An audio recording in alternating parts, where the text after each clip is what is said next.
Yo, bonsoir la famille, bonsoir les amis. C'est Chris Colorado, votre artiste peintre.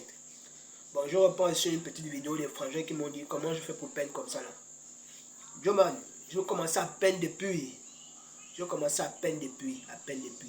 Et puis déjà, je vais passer aussi une information à mes frères gabonais. Les frères, quand vous savez que vous ne comptez pas quelque chose, ne venez pas vous admettre. Ne venez pas, ne pensez pas que la vie c'est tu te lèves un matin et tu dis désormais je fais ça. Sinon, on va vous vilipender en fait. Je viens parler ici cette vidéo, en fait je fais ça pour l'art. Je suis artiste peintre, c'est Colorado. Je vois beaucoup de frangins au PK5 qui gaspillent les murs, qui peignent n'importe comment là. Déjà, il y a une chose que je veux dire aux Gabonais. Il faut déjà vous documenter de manière intellectuelle, c'est important. Quand on fait une chose, c'est très important. C'est très important. Il y a certaines personnes aujourd'hui, ils font l'art graphique, ils font la peinture. Tu leur poses la question de savoir même quelle est la différence entre l'art et le dessin. Good job, ils ne savent pas. Ils ne savent pas. Et c'est aussi important pour vous qui ne savez pas ça. Je viens énumérer ça maintenant. Si tu aimes l'art, il faut t'accrocher. Je vais te donner quelques petites astuces qui vont t'aider. Quelle est la différence entre l'art et le dessin? Le dessin est la capacité de reproduire tout ce que l'œil voit. Donc nous partons à dire que le dessin est une source de motivation. Peu importe ses degrés, peu importe ses perfections, peu importe ses volumes.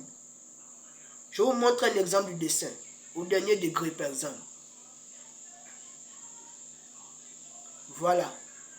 Ceci est un dessin, il restera un dessin. Maintenant, c'est quoi l'art? L'art est une source d'inspiration. Comme par exemple aussi. Voilà. Ça, c'est l'art. Art abstrait.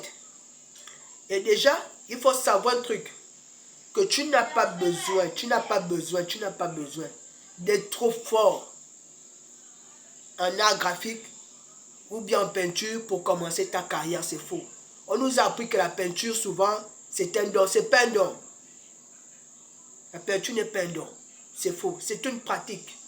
On peut apprendre à tout le monde et tout le monde peut le faire. C'est une pratique. Même si tu n'es pas encore professionnel, tu peux commencer. Parce que sache que même Picasso a commencé à faire des formes tordues avant de devenir ce qu'il est devenu Picasso. Parce que c'est exactement ces formes tordues-là qui vont te rapprocher au fur et à mesure de tes traits mal fines, qui vont te rapprocher de ta propre création à toi. Le but, la base du dessin, c'est l'observation. Mais là, c'est l'inspiration. C'est deux choses différentes. Gars, si moi je viens peindre chez toi, je t'assure que dans ta